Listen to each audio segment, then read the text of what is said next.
Welcome to the Fantasy NASCAR podcast, brought to you by racefortheprize.com. Go there to get information about accessing the Fantasy NASCAR Spreadsheet. Tons of data, especially for the road courses. Venmo, PayPal, Cash App, a quick, easy payment, and you get everything.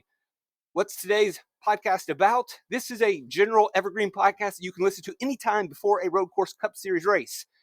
The concept today is any of the top 25, and you can see them based on price on your screen, can get a top 10, regardless of your feelings about them as a road course driver.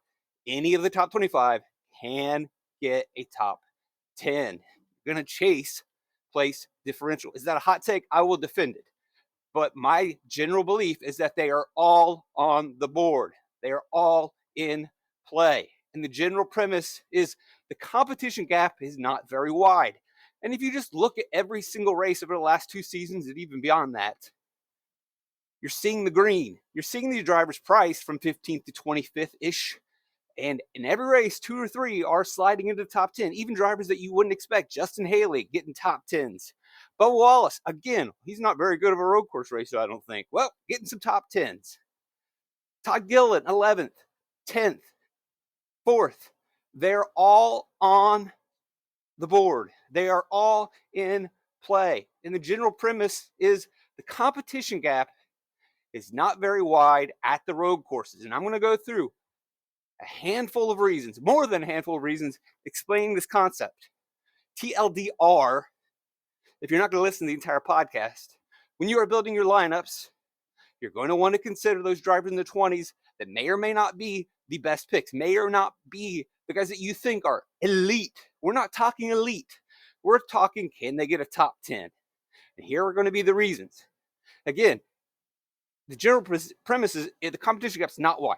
It's within the margin of error, so to say, and that phrase is more accurate than we know because road racing is all about limiting errors. So give me drivers starting in the 20s if I'm trying to build winning or optimal lineups. Reason number one, that any of these guys can find their way into a top 10 on a given day, despite maybe not having the preferred equipment or not having the anointment of being a elite road course racer. Reason one, stages. We've simply seen drivers hang around in that 15 to 20 range, play the stages right, catch the cautions right, get a top 10, and just hold or maintain position. Reason two, eyes, not butts. Oval racing, on and off throttle time, it's cued by the feeling of the car sliding. There are visual markers too at the ovals, but for the most part, it's butt racing. You've got to feel it. And that requires real life experience and real life laps. And so we see that the elite drivers definitely have a huge advantage over the guys towards the back of the top 25. Just like when you drive into a turn 2 hot, you can feel the car sliding. The more reps you have at that, the better you're going to be. So obviously your Hamlins, the Truexes, your elite are going to know the feel of the car, the tires going, the track changing. At road courses, braking zones follow visual stimuli. That can be simulated. iRacing and OEM manufacturer simulators level the playing field. The experience gap shrinks, possibly even giving an advantage to the younger drivers who are playing more video games. Reason 3, the top 25 can all top 10. Put on your tinfoil hat for this one. Prepare to get a little weird, which is not much of a stretch these days in these weird times. Speaking of weird, I rarely go out to eat. But we've been traveling, and so I'm at a Frisch's Big Boy. Bob's, I guess, if you're from the Northeast. Frisch's here in Ohio and Kentucky. Anyway, over here, the waitresses all sharing stories of all the meds they're on, Lexapro. And one mentioned she's on an antipsychotic. Probably don't want to say that out loud, but hey, whatever. I suppose if you're on antipsychotic meds, it is something you would say out loud. It's a Parlay Sports Club in Columbus. It was more Lexapro talk from the waitresses. Country's getting weird on us. Speaking of meds, for reason 3, NASCAR probably isn't different. The whole country's medded up. Why wouldn't NASCAR be medded up? Hamlin spilled the beans a couple years ago about this, saying that they're all on Adderall. And honestly, imagine Clint Boyer in 3rd grade or Noah Gragson sitting behind a desk. Little Clint Boyer, how you think he acted? You know they put that kid on meds. You know they put all these NASCAR drivers on Adderall or Ritalin. And at the very least, they're all popping Zins. Now, why does that matter? Boyer Spotter has mentioned this in the past. Griffin. Boyer would space out to monotonous ovals. Pocono in particular. But where Boyer was at his best, the short tracks with constant turns, it suited him. It brought out his best. The road courses, constant action, brought out the best, didn't lose focus.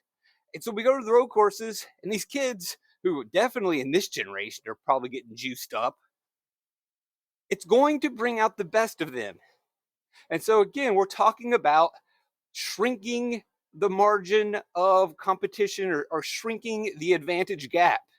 And again, that one might be a bit of a stretch, but you'll remember that one. Reason 4, just watch a road race. They're basically following traffic. Follow the line of the car in front of you. Follow the braking patterns. You're not going to lose a spot. You might not gain, but very few do. Very few are moving forward. Just don't go backwards. Hang in the race. Use the stages. Use the other things to your advantage. But just stay in line, follow traffic.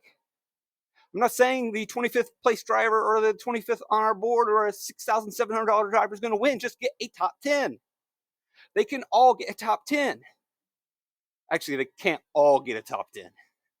But 2 to 3 will get a top 10 finish. 2 to 3 of these drivers on the screen in front of you are going to limit their mistakes. The race is going to fall their way, and they're going to score a bunch of finishing points, 34 to 36, 10 place differential points, and they're going to get in.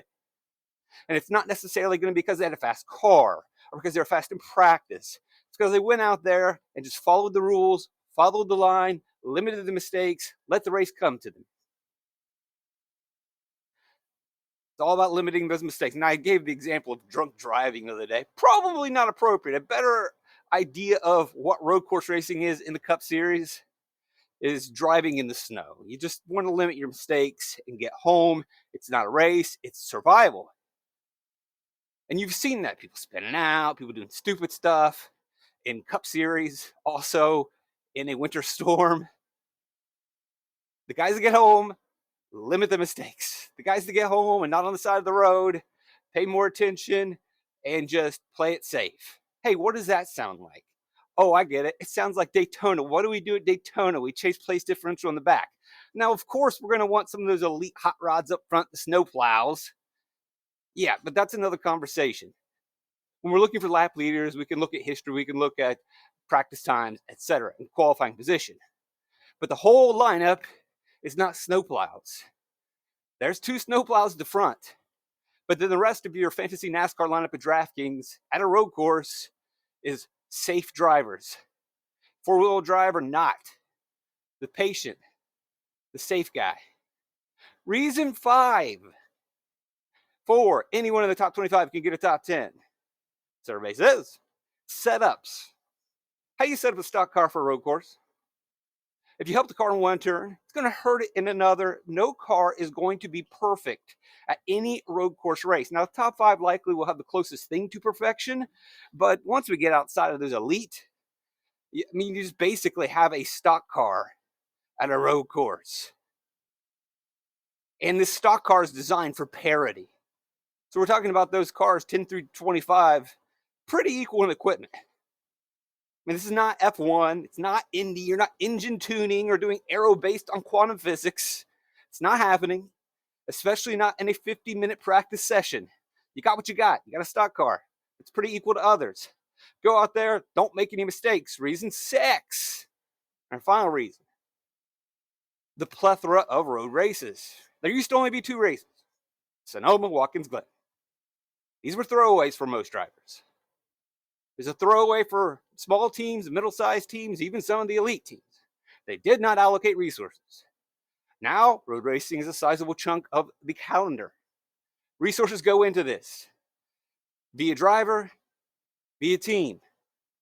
And it's also been a staple of the Xfinity Series for a while, a sizable chunk of the calendar dedicated to road racing. The young drivers that round out the top 25 have a lot of experience. And that experience has been a bit of a trial by fire if you have watched Xfinity road course races. You want to learn how to road race? Go get into that hornet's nest. Jump into that hive. Have fun. And that hones the skills. And that teaches them maybe some of them bad habits, but it also teaches them the key of survival. So now that we know that everyone in the top 25-ish is in play, you can chase place differential without hesitation. And if we ask, is racing, or is this racing survival? I lean more towards the latter. Who makes fewer mistakes? If that's the case, here's a possible strategy that you can implement. Instead of looking at finishes, which we just did, like, oh, Gilliland got there, and oh, look, Justin Haley got there. And instead of looking at their best finishes, maybe you focus on where things went wrong. We're looking for fewer mistakes. Maybe ignore best finish. Why care about that? We want drivers that are going to survive, not necessarily thrive. Possibly you invert your strategy as opposed to looking at their best finishes and calculating how many times they screw up. Like last year, Chase Briscoe 4 times finished outside the top 15. In theory, that means he's probably making more mistakes. Again, that could be a stretch, but it is one approach to going into this. Who's making fewer mistakes? Who's steady and safe? Again, survive, not thrive. Worst finishes, not necessarily what you have to do, but it's an idea. We want people who are patient. Also, when we're looking at these stats, we're not trying to predict past success. We're trying to predict future success. We want drivers that no one is picking. We want to be able to differentiate a little bit in GPPs. Whose time is coming? Who could catch a break? If we're trying to be different from other people and predict future, then maybe we're not looking at the green, which everyone else is, and we're looking at the red and trying to limit the red. And that can get us onto different drivers because those drivers might be more patient and they might be honing their skills and slowly improving and ready to surprise. Right? You look at perhaps Justin Haley here, 19th, 20th. He was doing the right things, and then the race comes to him at Chicago. Maybe that's a pattern you can find. Maybe that's something that will tell you about what to do. And the last thing that I would look at is the practice data. Now, how are you going to interpret this 50-minute practice session for these 25th-ish place drivers that we want to get into the top 10? I want to see long runs with, even if there's fall-off's going to happen, repetition, steady. I don't want to see you run 2 laps and then all of a sudden you got a junk lap. That means you're making mistakes. I want to see 5, 6, 7 laps in a row, all with consistent speeds and times, even if they're not fast. What that will illustrate to me is that you are giving the approach that I want to see. You are giving the approach to keep you in the top 20 and allow the race to come to you. That's what I really, really want to see from these drivers, 15th to 25th. Long runs, consistent runs, not coming in and out, getting out there and repeating the process. I'm not necessarily going to be worried about how fast you are on one single lap. Great. One super fast lap on a clean track, away from traffic, doesn't really tell me how you're going to race throughout the entire road course. Running lap after lap after lap, although you may not be in traffic, is going to tell me what your approach is going to be during the race. If I want to see how fast your car is, I can see it in a clean track in qualifying. And more than likely, I don't really want you to be that fast because I'm chasing place differential. I'm going to take a car that's not going to be super fast. They're going to start in the 20s. And all they're going to do is go out there and run the race, let it come to them, and get a top 25. And I want to see that maybe you've possibly been approaching it pretty consistently over the past.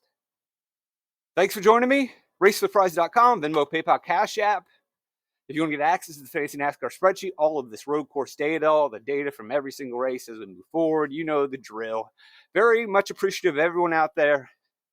Blessed to have all this support. Love you guys. Trip the Light. Fantastic.